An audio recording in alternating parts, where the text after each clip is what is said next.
This is the Shattering the Taboo podcast. Let's change the paradigm together with your host, Bebe Chez.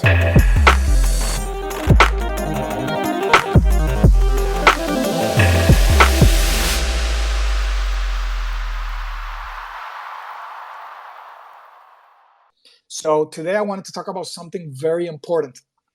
So it's essential here that you pay attention if you want to take notes. Of course, this is being recorded, so hopefully people can watch it later as well. About 2 decades ago, I was doing some research because I was always interested in stress. I was always interested in how you could enhance brain body function. And my research was centered around stress and aging. There was a lot of molecular psychiatry, pharmacology, behavioral neuroscience, different things like that. And then I started to do some research, not really related to my thesis whatsoever, as to how stress did the things that it did. I just really wanted to understand how our daily activities could, for better or worse, change us in ways that can be very detrimental. Nice to see you, Magic Monkey. Hopefully stick around to the end. Very valuable information. And so before I left Yale, I remember having a conversation with a colleague of mine. And I told him that I was finding evidence that pathways that should only be active during development, when you are maybe in your mother's womb or early child, very early, were becoming active when you were older. And the problem is that there's a double-edged sword here, which is that during development, early development, you need neurogenesis, the formation of new neurons. But at the same time, you need neuronal death. You need what is known as apoptosis. You need cells to die off as well. You need that to be tightly regulated so that you don't end up with too many cells or too few. And so where this is going to take us is on a journey towards understanding the relationship between stress and neurodegeneration, as well as cognitive dysfunction, really the acceleration of aging, the aging process. And so what I want you to understand is that a lot of times you hear in the media, you may read something that makes it seem like you don't have control over your own destiny, over your own wellness, where it's about genetics and that things are fixed. So a doctor will often take a history because they're under the assumption that what your parents suffered, you will suffer, and that's genetically based. But in fact, it's more of a learned pattern that I learned from my parents the same programs that operate at a subconscious level. I learned them at a very early age. This I may also learn from in my interactions with the world, trauma, different experiences. Social media now is another thing I'm seeing a lot in the youth. It puts programs into us. Just imagine your nervous system as a brain, as a computer, where I can put whatever programs I want into that computer. And I can put many viruses and make the computer be horrible. Or I can put really good programs that make that computer excel. And in a way, our nervous system, our subconscious mind, along with our DNA, the software of life, is being constantly manipulated by our own decisions and actions. And so I've been very, very emphatic with the following point, which is that our activities change our chemistry. And I'm going to give you an example today. I'm going to try to keep it simple, not go into too much detail about the chemistry, whatever, just for, people, if anybody's a lay person, not too scientific or medical. But that we're going to see that our own thought patterns, our own actions, our emotional state, our state of inducing a state of panic and fear that we call stress. We don't realize it, but it's a state of fear. It's a state of anxiety, of panic that we induce in our lives by creating resistance with the flow of life. We reject experience, we reject a relationship or a financial situation, whatever it may be. This causes friction with life. And it starts to change our patterns of activity. Right now, if you are attentive and you're not necessarily doing anything, you're not feeling too stressed, you're in normal beta wave activity. Your brain is firing and it's secreting, it's activating a chemical pathway that allows you to produce serotonin, amongst other neurochemicals and neuromodulators in your brain. But serotonin is key in the sense that it's the one that kind of allows you to be attentive to the outside world. But if I were to be stressed, it starts to change my brainwave activity to a very erratic, incoherent way of activity that will ultimately start to switch me into this high beta and this different type of chemistry. Instead of me staying in serotonin and the same chemistry, you make serotonin from an amino acid called tryptophan, an amino acid that's found in protein, in the food that you consume. Your brain can turn it into chemicals that allow you to do the things that you do, to pay attention, for example, to the outside world. But when night comes and the sun starts to set, I should be outside experiencing that changing landscape, orange to yellow to orange to red.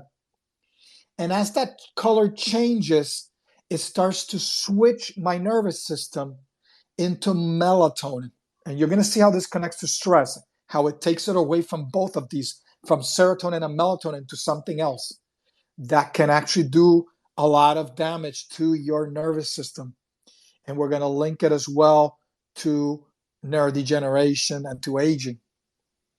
And so I switched to melatonin, which allows me slowly to start to tune into what we would call sleep. But in reality, we can have another session later on about what sleep is, talk about lucid dreaming if you're interested. So if you're interested in those topics, send me a direct message. I reply to every direct message I receive, unless it's, of course, propaganda or what have you, something irrelevant.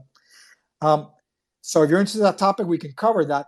But it switches me into moving myself, my consciousness, into the inner world, not the outer world that I experience of objects and people and what have you, but into the inner world, the dream world, you could call it, or the spiritual realm, other dimensions of consciousness that we're not going to get into now, but there are reasons why I am not conscious of it.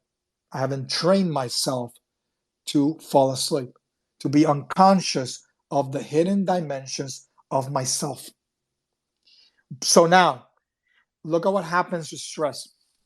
So if you research this pathway, this kind of tryptophan to serotonin to melatonin pathway, there is a bifurcation that is called the Kynurenic pathway. It has certain chemical called Kynurenic acid that's beneficial, is neuroprotective. It helps your neurons survive.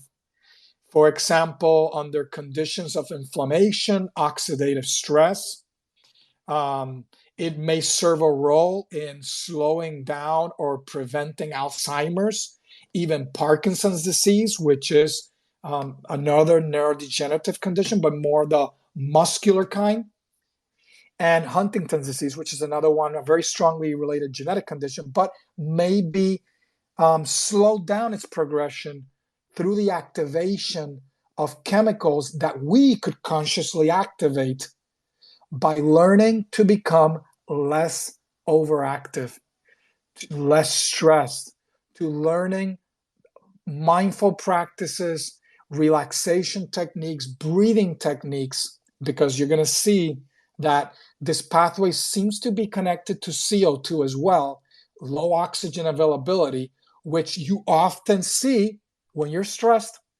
If you're stressed and anxious, quickly tune into your breath And you're going to notice that you hold your breath a lot. You may speak a lot. You may consume this oxygen, make your brain start to go into this kind of different state, not just a brainwave activity, but a different chemical state that starts to switch you into an acidic state. And there are two neurotoxic chemicals that are produced that trigger this connection that I mentioned earlier at the beginning between stress and neurodegeneration.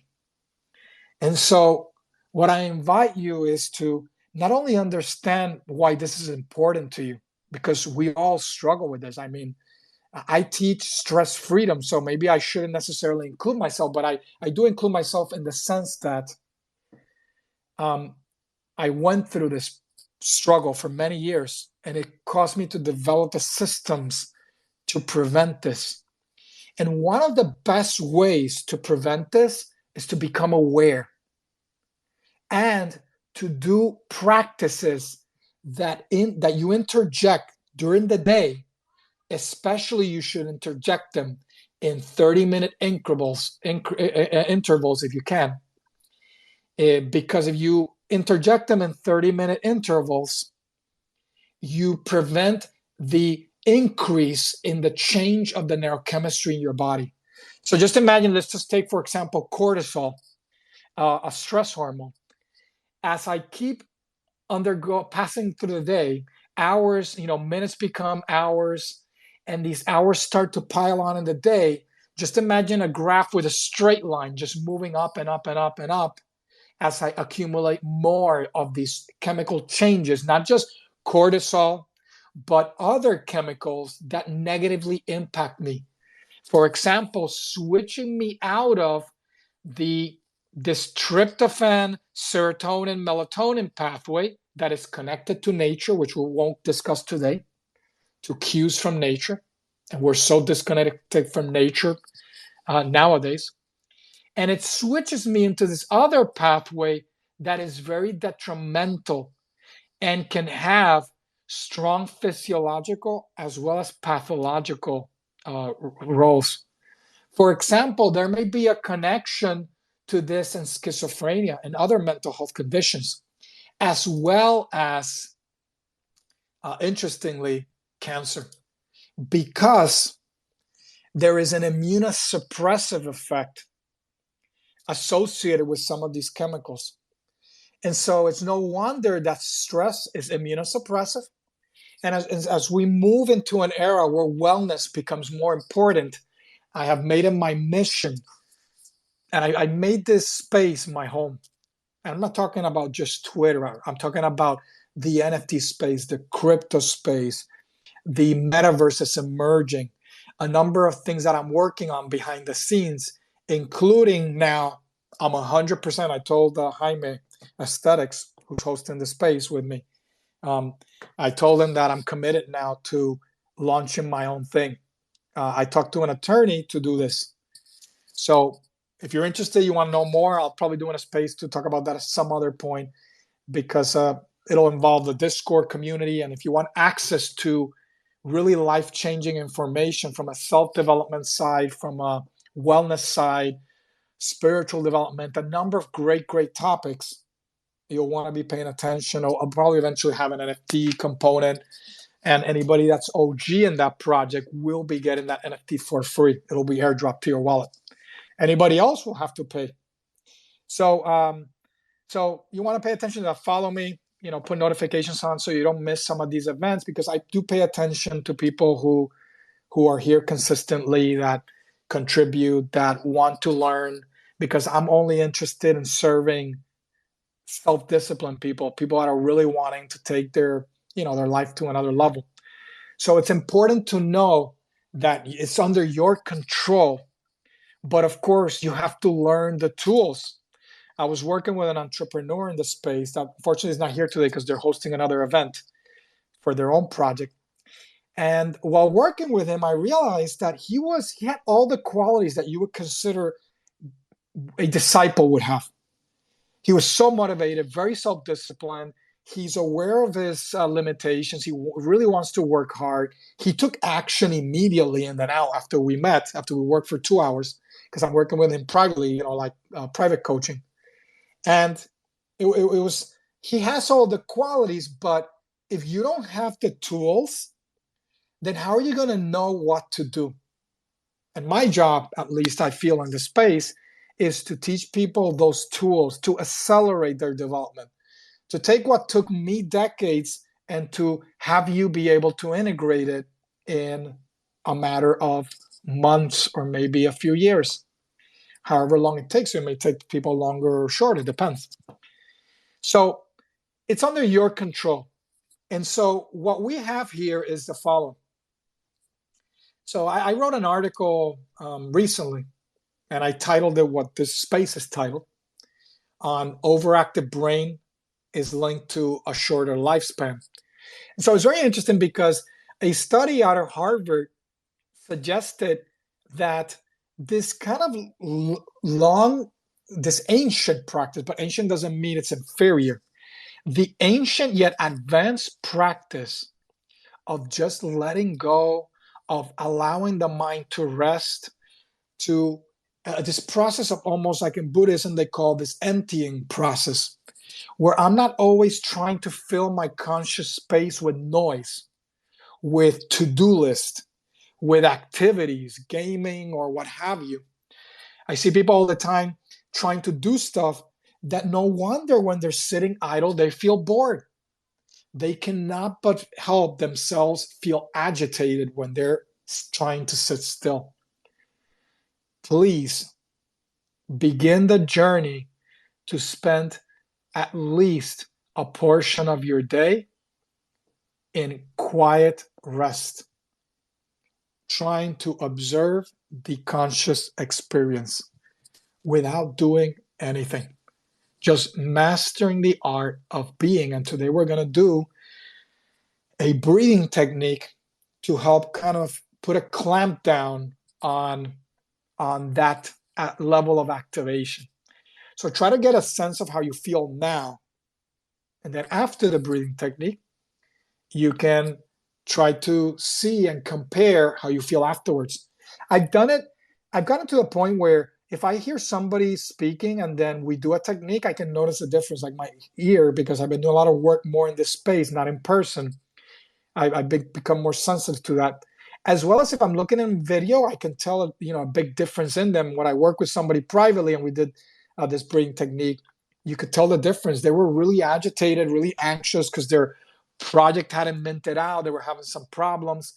And after the breathing technique, it was like, man, he looked like he had just smoked a nice joint or something. Like he was like super chill. His eyes, just like they were resplendent. He looked really relaxed. And this is the concept that you've heard people before say, man, I'm just in a natural high. Well, you can actually achieve that. You can be in the flow state all the time. And that's what I teach people. I teach like a beginning course on how to turn stress into flow, because it's actually the same chemistry. And so there is a way in which you can be vibing in a flow state, joyous, blissful, peaceful all the time, just kind of resonating with high vibration stuff in the world. But it's something that has to be cultivated. We have to realize that it's under our control. I remember years ago, I probably do a presentation on this at some point. I actually did an article and a presentation on how to activate our own natural antidepressant. So that's what you want to keep in mind, is that the state of being on a quote unquote natural high is something that you can do independent of anything. We are moving into an era where we're going to be taught how to, if we do use natural medicines, let's say cannabis or maybe psychedelic stuff like that, or other natural medicines. I teach a session on other natural medicines that are more of the holistic medicine side. Think of like a holy basil, for example, or turmeric, things like that. Plants that have human consciousness embedded in them. They're not weeds, they're herbs, which is a difference. So we're moving into an era where we're going to really, a lot of research is going to start to emerge in this.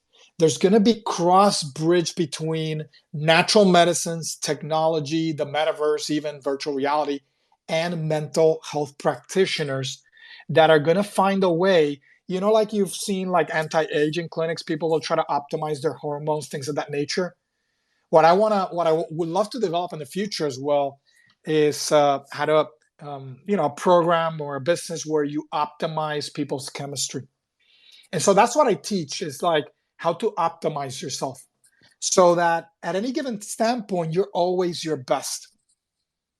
And so it's like trying to get the instrument to be perfectly tuned. Like if I have a piano in my house, I wouldn't try to tune it myself. I don't know. I would need to get somebody who's very well tuned with pianos and can just get it just right just by hearing it. They can hear it and they know it's just in the right. They don't even need an electronic tool. So that's what we need to become. We need to become those master composers that can just harmonize the orchestra of our being. And so if we don't, then there's problems. So it's very interesting going back to this research that if you look at brains of people, elderly people ranging from like 60 to 100 or so, or even a little bit older, there is a correlation between this particular gene regulator. It's a gene. Remember we talked about earlier, developmental genes should not be active later on in life because some of them could lead to problems. For example, too much cell division, that would be like cancer, or too little neurogenesis, which can lead to cognitive dysfunction because you have new neurons being emerging that are important for learning and memory, as well as I don't want neurodegeneration. So when they looked at the results, they found that brains of people like in their 80s had less of this gene regulator.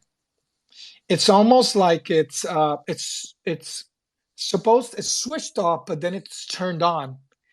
And this particular protein seems to be critical in regions where people are afflicted with Alzheimer's disease or areas of learning and memory. So important areas that you see often decaying in individuals as they age. Like you hear like, oh, your memory gets worse when you get older, and stuff like that. Then this is partly due to the way that that person lived for decades. So it could be that this protein called REST, R-E-S-T, is protective against Alzheimer's disease. Its activation may be important, may be the switch between protection and degeneration. And so I remember now for, like over 2 decades, I've been beating the drum and talking about many of these issues, but I was like way ahead. I was like, from a developmental standpoint, my ideas were like a fetus. The world wasn't ready for it. When you're investing in a business, you want a business that's already like in the adolescent to early adulthood stage, where there's a perfect marriage between the world being ready for that business and the business being ready for the world. And in a way, neither the world was ready for what I had to teach, nor was I ready really to deliver it.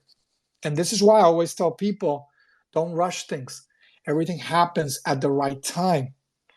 Where I am now is nowhere where I'm going to be in 10 years. This is why moments like these will be worth a lot in the future, because I know what I'm worth and what I deliver. And if I go back in time, I was nowhere near this.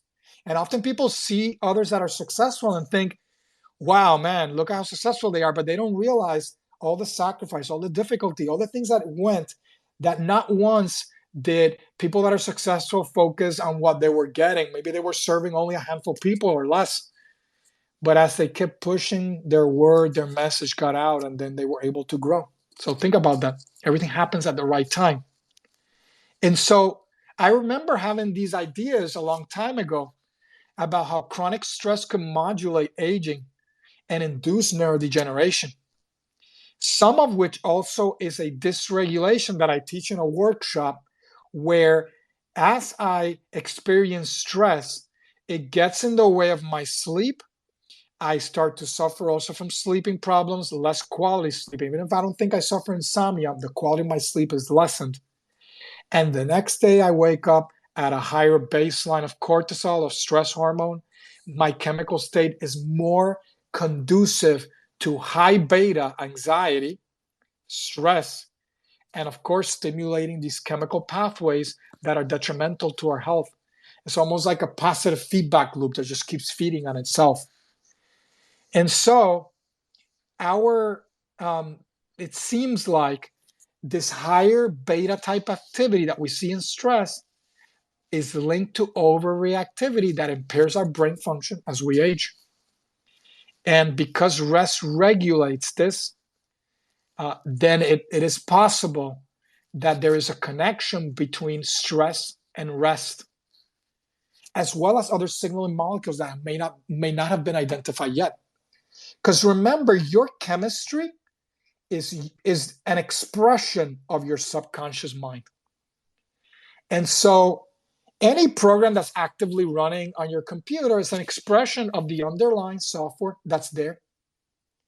And in the same way, our genetics is the software, but our proteins are the expression of that software. And I am constantly, dynamically, in the now, altering that chemistry. So it's almost like if I, without realizing, I'm imprinting on my body disease, dysregulation, or on the other side, it could be health, optimization, wellness. And so it's interesting that this excessive electrical activity seems to be correlated with, because this protein seems to kind of put a damper on excessive brain activity. And of course, stress, what does it do? Increase brain activity. But not only does it increase brain activity, it increases it in a very incoherent and chaotic way that creates disorder, entropy. We don't want that. We want order, coherence, unity. There is a way to activate a higher level of brain activity called gamma. But what facilitates my transition into gamma is learning how to quiet the mind first. How to go from beta into alpha, like a daydreamy state, sleepy kind of state, eventually into theta, etc., deeper states of consciousness, once associated with deep meditation or sleep, or even lucid dreaming to some extent, for as you move closer to the alpha side. Alpha would be more lucid dreaming. And so by me learning to control my brainwave activity, it allows me to enter a supranormal state of being. That's why I often, like when I talk about my DNA hacker secrets, one of the things I think it was in the book that I never published, I kind of converted to a mastermind when the whole pandemic thing happened. Then I akin it to that, become superhuman. Because 20 years ago, when I started this voice, actually more than 20, near now 25, because I started very young, I started to study people that had mastered the art of being superhuman, that have been spoken about sometimes in books or religious texts.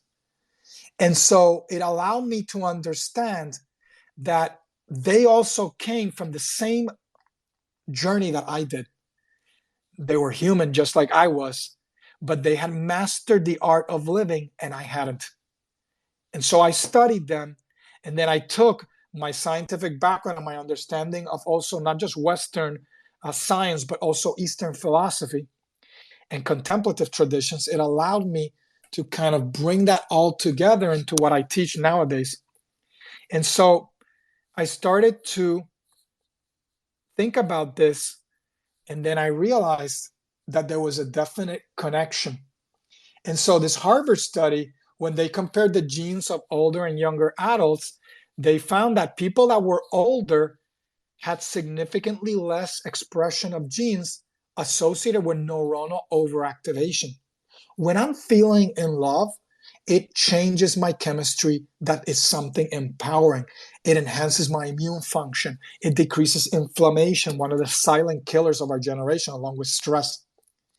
And so it's interesting how positive states of psychology are associated with chemistry of well being, and negative states of psychology are associated with negative chemistry, chemistry that's damaging to my body. We also enter negative states of psychology that create behaviors that then cause even more damage. It could be a behavior of how I eat, how I feed my body. I don't take care of myself. Maybe I don't exercise the right way. I don't get enough sleep. Maybe I abuse some chemical or what have you. I'm not in balance. And those type of behaviors are reflective again of the inner psychology that I carry in my subconscious mind. Those programs that are running in a loop every day. I'm like the movie Groundhog Day, where I do the same thing every day in a loop over and over with a slight little twist here or there. Look at your life, sit down, think about how you go about your day, and you're going to see all of these patterns that you tend to repeat in a loop over and over and over again.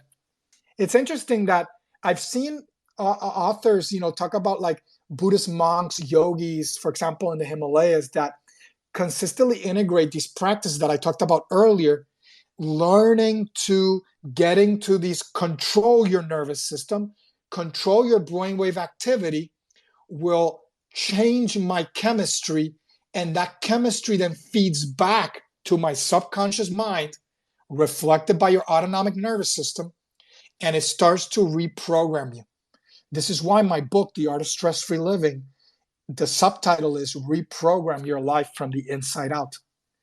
Because it was kind of like the beginning journey of mine when I was kind of like getting all my ideas out in a book format. And I always understood it to be like that we had control over our own psychology, our physiology, our wellness, etc., using only one thing, the power of our own consciousness. Sure, there are things that can be used to supplement, to help along the way. This is why sometimes medication is important. This is why sometimes people will maybe access natural medicines to be able to optimize themselves to have some sort of deeper growth and understanding. And we've had sessions before where we talked about, for example, the sacred medicines, psychedelics, for example, and people have come up and talked about their journey and how it was integral to their own psychological, spiritual, social, whatever growth. And so never be shy to experiment, but if you experiment, make sure to experiment with know-how. Do the research, learn, get help, get coaching, whatever it may be. Don't do things without consulting a physician if you're currently seeing one for some condition, so on and so forth. So we have to learn to limit our neural activity. Stress is an example of when things go in disarray. And so what we learn is that there's a switch. Remember, the line between stress and flow is very thin. It's almost like part of one continuous spectrum. It's like light and darkness. You can't have one without the other. But the optimization of my living, when I master the art of being in harmony, I can be in that flow state all the time. But since it's a very high energy state, as is stress, because stress is a very powerful state as well for survival, for example, I need to learn how to take care of myself, how to eat the right way, think the right way, receive the right stimuli, the right amount of contact with nature. There's so many different elements. Breathe the right way. Practice certain techniques that will allow you to access a reservoir of energy that you don't have access to right now. You're living with a little teeny tiny sliver when you can have so much more. And this world really is designed to steal your energy. It steals your energy through the things that it puts in front of you. It wants you to take your energy and just pour it into that particular technology or business or game or what have you. And then you have none left for your own development and growth. And so some of that energy needs to flow back to you. So there is this interplay at work right now that is trying to steal your energy. Remember, the energy may be in the form of money. Money's just energy. That's all it is. Are you going to continue to funnel your energy into dead-end, deadbeat NFT projects where there's a ton of them? Most of them are just garbage, unfortunately. Some are gems, but they're just too early. And sometimes we invest our energy maybe in gaming.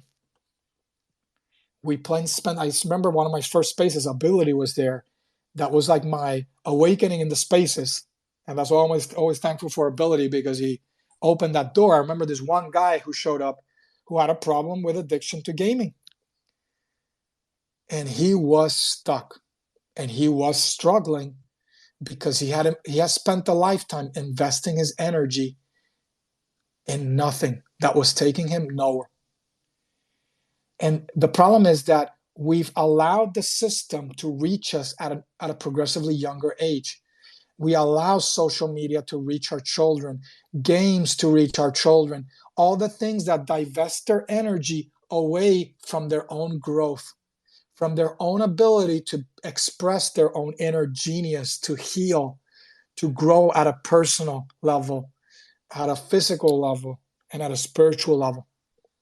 We are being robbed every day and we don't even realize it. And so what I invite you is to take a step back and treat your life like a business. Treat your life like it deserves, like if you were royalty, worthy of the greatest love and devotion. And you turn around and spend time examining your life, organizing your life, like this guy that I'm working with doing private coaching is doing this week. He sent me a message saying, thank you so much. I've done this, I've done this, I've done this. So many sweeping changes. And he's now taking his life to another level by investing some of the energy into what really matters the most, you. Because if you want others to love you, to see the real you, you want a better relationship, you want more wealth, you need more energy. You need to invest more in you, in your own personal journey and growth. It is not selfish. It is the only way you can give the world the gift that is you. And if you don't turn it around and feed the well, then it's never going to happen. And so that's where I at an early age, I don't know, I just realized it. I just realized I wanted more. I didn't settle for belief, for hearsay. I knew that everything could be known. Everything that has ever existed in the universe is there already for your taking. Nothing exists in the past nor in the future. There is only an eternal now. This is why information, if you think about it and you think about it and you think about it, you can intuitively, creatively capture anything. It is what leads to insight and breakthroughs. But it takes perseverance and concentration. It takes somebody who develops himself along that pathway. And so take the time and start doing that journey so that you can maximize your own well-being and growth. So let me allow some time to breathe here, and let's do a breathing technique. I'll take some time before we do the breathing technique and I explain it. If you want to come up, have any questions or comments, want to share anything, by all means, let's take a few minutes. If you wanted to go get some water, actually, I'm going to get some water as well. Jaime or anybody? Yeah, so Brian, I really appreciate this because it's an intrinsic journey that we're on. And I know that we all experience different stressors in our life that combat at the actual like neuronal level our biochemistry. And so the more that we sit still and introspect and avoid those stressing situations, the better off we'll be. Is what you're saying. Sorry, I'm having microphone issues today. Yes, No exactly. worries. Like when I did a session for the Zen Apes a couple of weeks ago on nutrition and enhancing athletic performance, it really went at the heart of exactly this. It's again looking at different facets on how we can optimize our chemistry. And the optimization will happen at every level. It happens on the outside of my body. This is why the skin often reflects inner health. I can see people and almost diagnose them. You can ask my wife. I've clinically diagnosed people dying as well.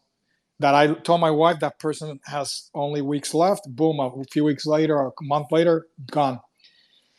People on the street inflamed. The outer body really reflects that inner health. Then the health then is reflected in your microbiome, your gut, and then it goes on to your blood, to your nervous system, to your organs, and then to deeper levels of the self that most people aren't even aware exist.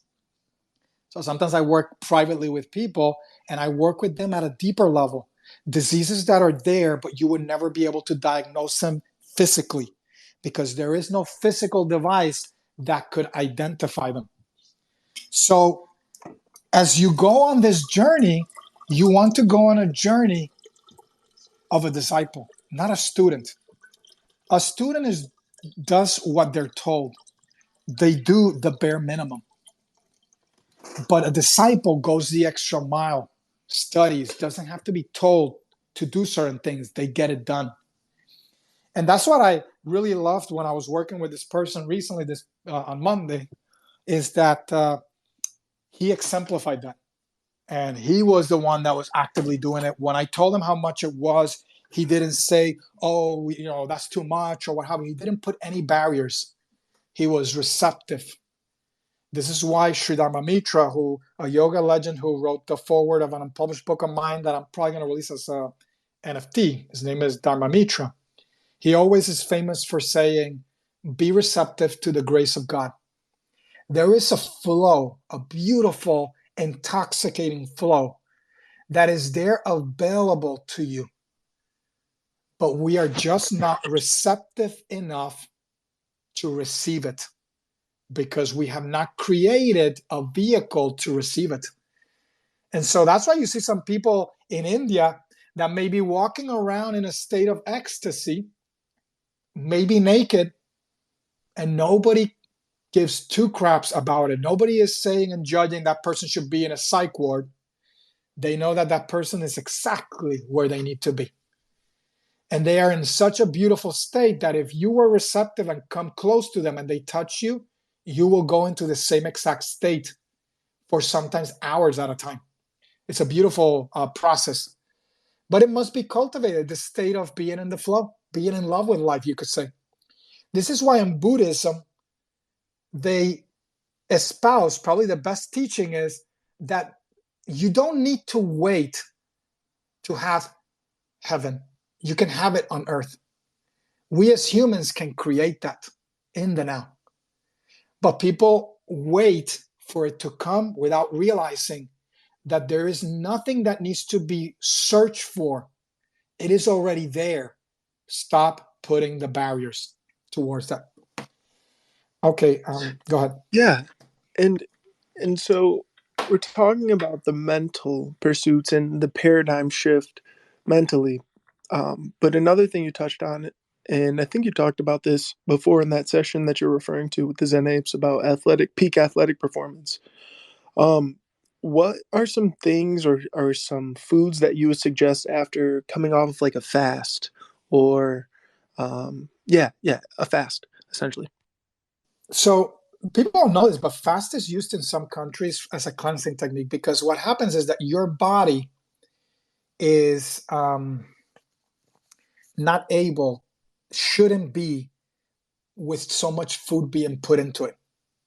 Not about having a eating disorder, is that we often overeat and we eat the wrong foods and our body it can't recover. So there's another way we expend energy, which is we create disease states, inflammation, toxicity, cancer, etc. We create problems, cardiovascular disease, that then my body needs to work overtime, expend excess energy. Of course, when I say my body, it goes deeper than that, because the body is a gross manifestation of the mind. So the mind is consuming energy. You are consuming more energy just trying to get yourself right. So if you were to get yourself right, then there is less need to fast, other than fasting when you fast, which is at night. This is why breakfast is called breakfast, because you're breaking the fast. So in terms of what to eat, it's not that you have to eat anything specific, but again, what I teach in my nutrition master classes is, just briefly, is at least 51%. At least try, every time you eat, that what you're eating, half of it is raw, whole plant-based foods, exactly as Mother Nature offers them to you. Mother Nature knows exactly how to offer the food to you, because Mother Nature is intelligent design created by very advanced humans, a civilization long and gone, and that technology was designed specifically for your own well-being. That's why everybody says nature is medicine, food is medicine, the right food. So it's really more about selecting the foods that are medicine, again, to optimize your chemistry. Certain foods increase detox genes, like make your liver better able to cleanse you. There's certain foods, on the other hand, animal-based foods, for example, that turn on cancer genes. So people don't realize that as they live, as they do stuff, they are paying to get sick. The system is almost designed to just siphon everything out of you and then steal you when you're broken, because it has developed tools to try to treat you, not get you better, treat you, to keep you where you are without teaching you the skills, the fundamentals on how to live 100% stress and disease free. So that's why I've never been in the business of stress management. When people tell me, oh, how do you manage stress? Well, once you cultivate two things: awareness, being aware when you're starting to push yourself to an extreme, and two, when you develop the tools that you then implement into your life, then you can nip stress in the butt.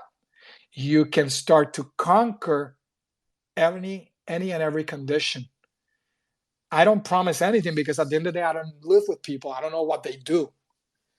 The only promise I make is, if you put forth the effort, you will get results. And so let's do a breathing technique. If anybody's interested, send me a direct message with your email, and I'll share the infographic and the hand posture that you should have for this breathing technique.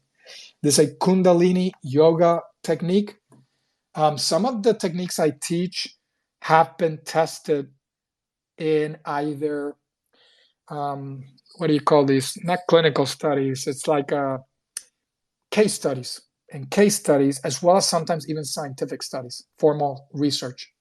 So I always like to root myself in science, give you a background of why you should do the things that I suggest, give you theory behind it, but then show you how you can go about doing it, give you the tools, the approach.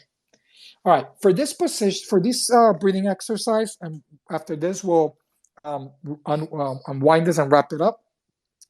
We're gonna do the following. I suggest you sit on the floor. The reason why sitting on the floor is good is because oftentimes the seat that we're on isolates us from the earth. You want to be barefoot as well. When you do this, you want to have skin contact with the ground. This is why earthing is important, something I teach with Reconnecting with Nature in another session. You want to be connected with the earth, because later on I can teach you how to draw the energy from the base of the spine, coming from the earth, into your being. And so you want to be grounded. You want to be touching the earth. You don't want rubber shoes, for example, which isolates you from the earth. You want to have good posture, head aligned with spine to keep you more attentive. We're going to breathe in a particular sequence. I'm going to run you through the sequence very quickly, and then we're going to do 5 rounds. Your eyes should be soft, almost like half open. You could be gazing at the tip of your nose, a point in space, or you could close your eyes. The other thing is that when you inhale through the mouth, as I'll describe, that inhale, you will notice it feels cool, cold. And when you exhale, it feels hot. It is designed almost like when a dog pants when they're outside in the heat.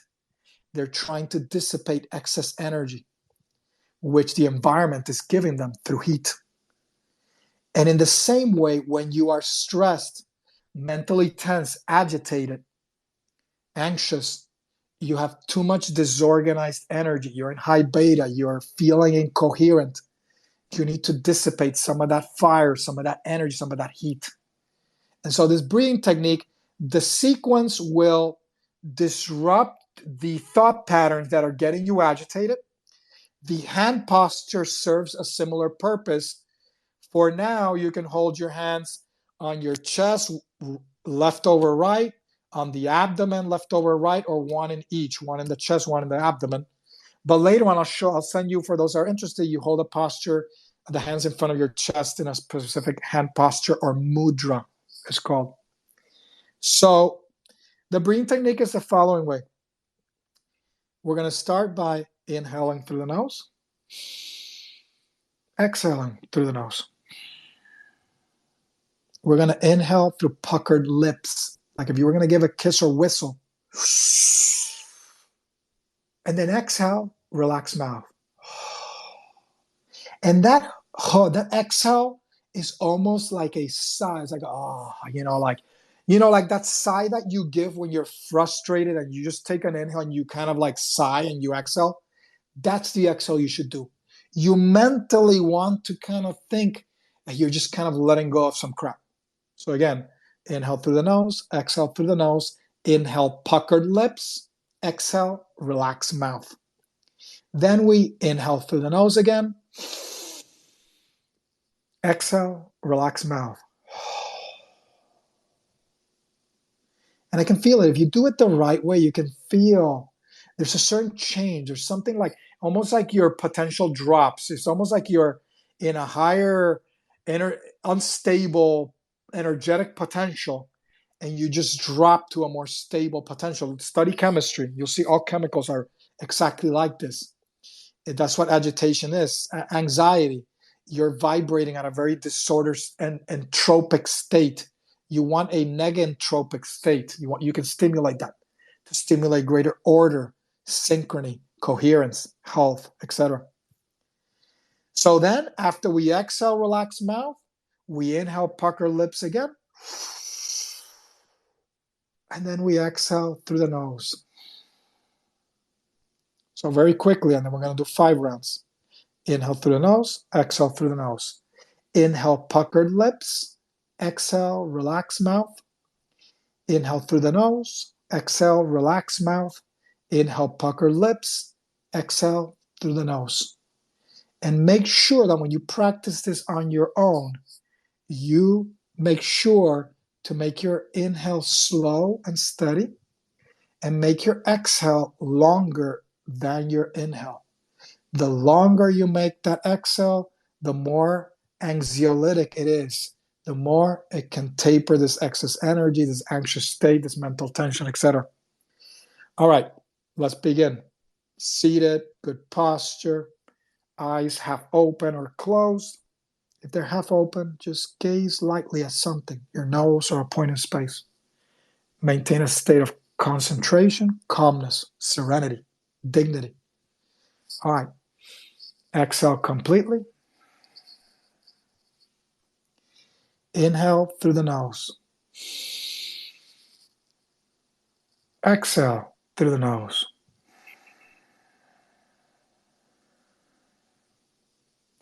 Inhale, puckered lips. Exhale, Relax mouth. Inhale through the nose. Exhale, relax mouth. Inhale, pucker lips. Exhale through the nose.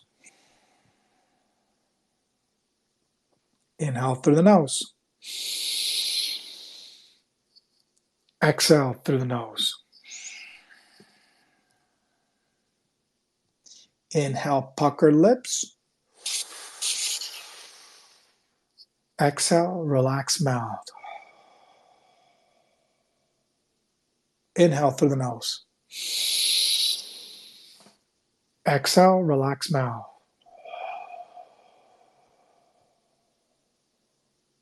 Inhale, pucker lips. Exhale through the nose. Inhale through the nose. Exhale through the nose. Inhale, pucker lips. Exhale, relax mouth. Inhale through the nose. Exhale, relax mouth.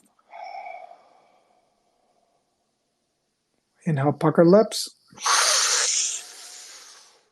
Exhale through the nose.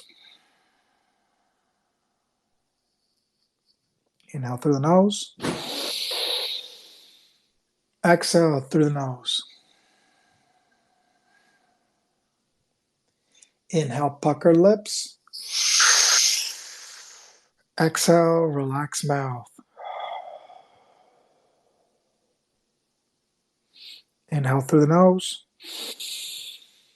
Exhale, relax mouth. Inhale, pucker lips. Exhale through the nose. Let's do it one more time. Inhale through the nose. Exhale through the nose. Inhale, pucker lips. Exhale, relax mouth. Inhale through the nose. Exhale, relax mouth. Inhale, pucker lips. Exhale through the nose. So if anybody wants to come up, share anything, maybe how you feel before and after the breathing technique, any idea, anything you want me to elaborate on, or even anything that you would like me to cover in the future. If you don't feel comfortable speaking, then send me a direct message. I respond to all direct messages. And if you wanted to share anything there, and to maybe suggest if you wanted me to cover a specific topic, you'll notice that I am almost like a fountain that just is able to really provide almost anything, because I've spent my life taking my space of consciousness and just filling it with all the tools, all the things that I needed to fill myself up with, that I could then offer to the world. Every single time before I practiced anything, before I studied anything, before I served anyone, I always thought one thing: please make this mind-body interface, this conscious being, a perfect receptacle that is able to serve more and more people. And that's all I care about. I don't care about making money, pride, prestige, none of that. If I change one life, to me, that's worth more than anything, more than anything I could ever earn in a physical way, or even sometimes in a non-physical way. So anybody want to share anything, come up. Otherwise, we'll wrap this up. It's already been an hour 10. I can go 20 minutes more. It's up to you guys.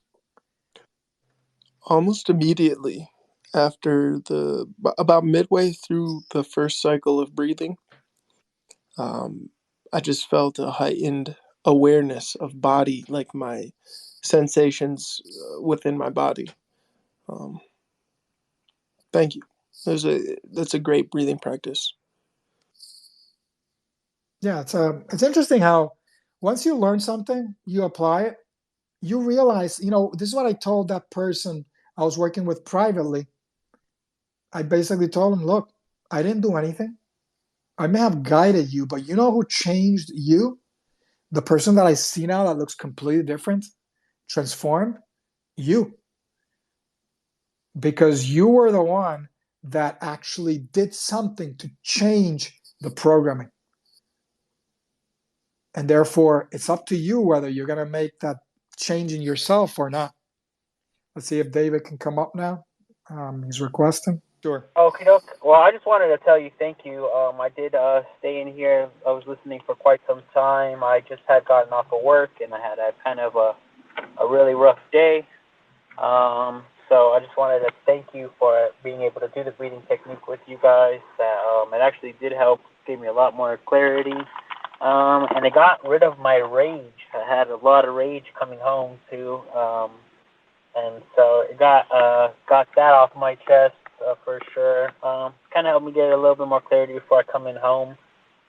Take a little bit off a load off my chest, off my shoulders, kind of just to be able to come home a little bit more easier, because today was kind of a crappy day. So that's amazing. I'm glad to hear that. And you know that when I was talking earlier about energy, I want, like something that really frustrates me, as I've been educated for many years. I've taught at every level, Yale med students, Yale graduate students, all the way down, undergrads. I designed an award-winning course at Yale.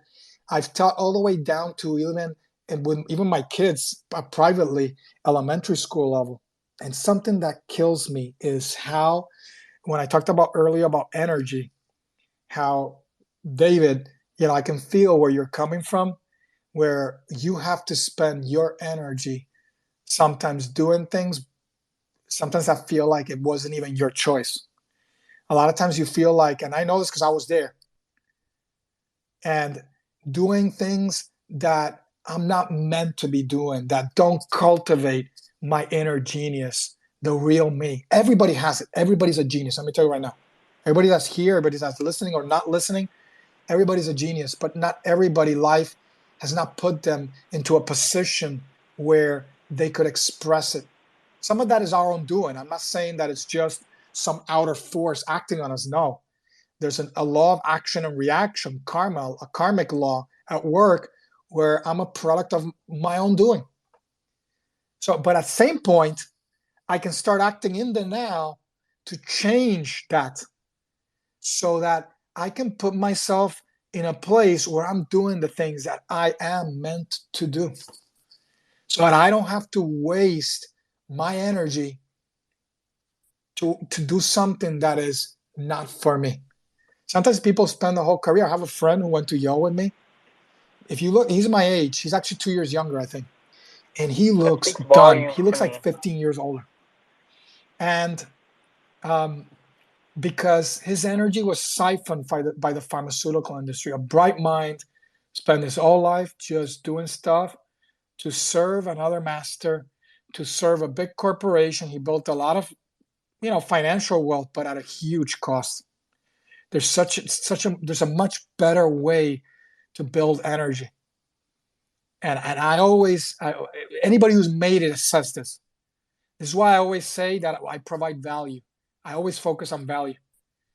And I do it for free more often than not. Is because when you provide value, you're giving people the energy that they deserve.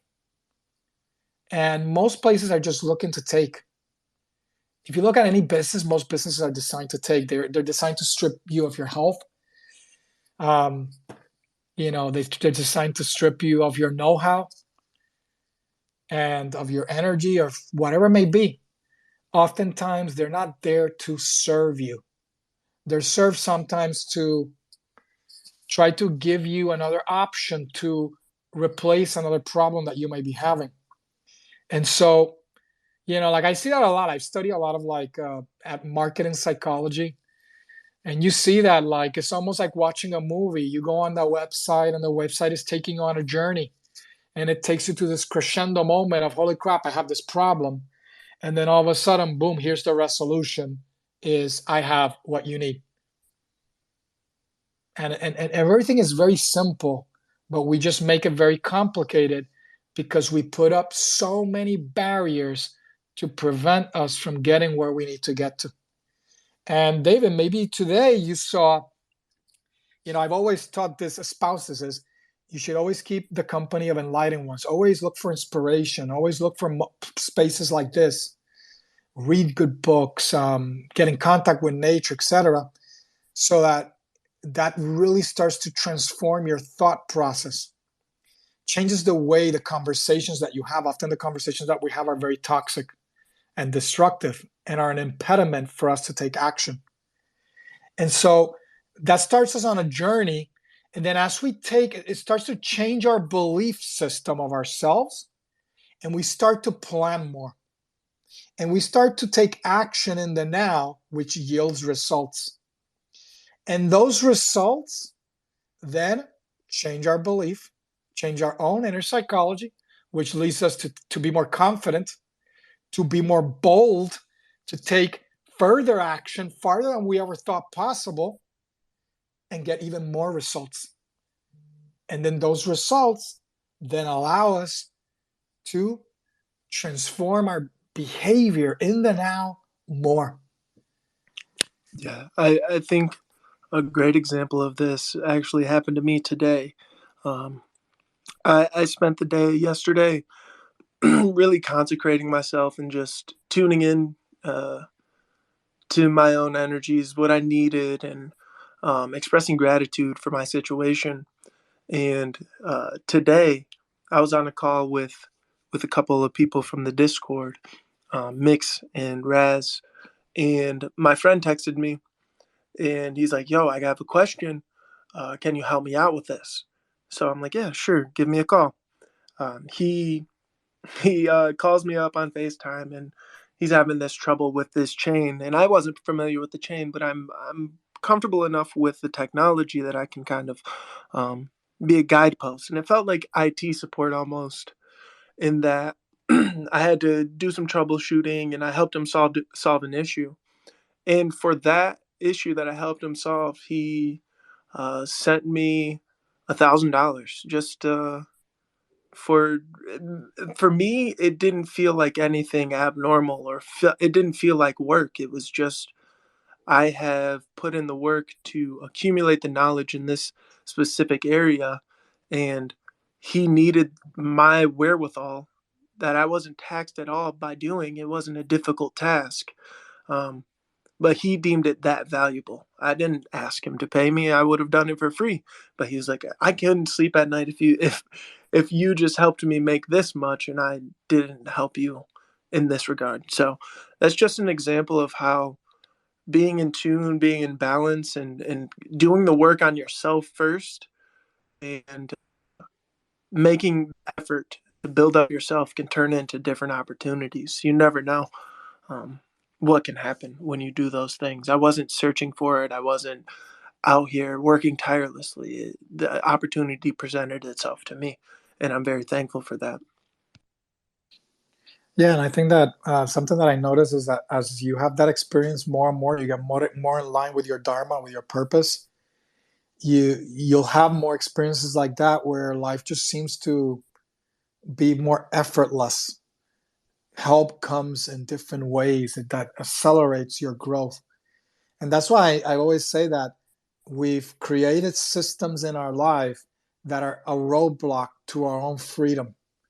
And the world that we live in is not designed to cultivate your freedom. And so you have to build those systems in your own life. And if you don't build those systems in your own life, then it becomes very difficult for you to attain all those things. Not to really attain, because there's nothing that needs to be attained. You already have it. It's more a realization process. You just realize that it was there all along, and that all you needed to do was kind of get the crap out of the way. And that's why I always, when I interact with people, people often come to me with insecurities, roadblocks. They have behaviors, they put stuff. They may be angry, they may be bitter, whatever it may be. And I just ignore all of that. I tune out all the noise that they're generating. And I just see the real them behind all the noise. It's almost like the water is turbulent, and I can't penetrate to the depths of that lake. But somehow you can develop the softness. That softness is called unconditional love, that allows you to penetrate the noise that people put up the front. And you're able then, through your own actions, through your own willpower, penetrate the depths of their consciousness in a good way, to see the real them, to help them, to expedite their growth in whatever way, to be a friend, to be an ear, whatever they may need. And so I invite you in that journey. Number one is be more mindful of what we learned today, what you are consciously doing to yourself in the here and now. Learn more discipline. Start to reel in your emotions. Use your breath as a tool. And so that you can start unlocking deeper states of being. Start that journey slowly. Get help, get coaching. It's a journey. You learn the tools that allow you to level up your life, to gain that freedom and that wellness. And don't give up, because there will be a lot of things in the background, the programs that I talked about earlier, the subconscious programs, that have created patterns, including mental chatter, that are auto-destructive, that want you not to succeed. So persevere, push through. You'll fail many times before you succeed. It is okay. But if you don't keep dusting yourself off and getting up and dusting yourself off, then and you don't continue the journey. So it will be worth it. So you can do it. Be mindful. I love you all, and peace out.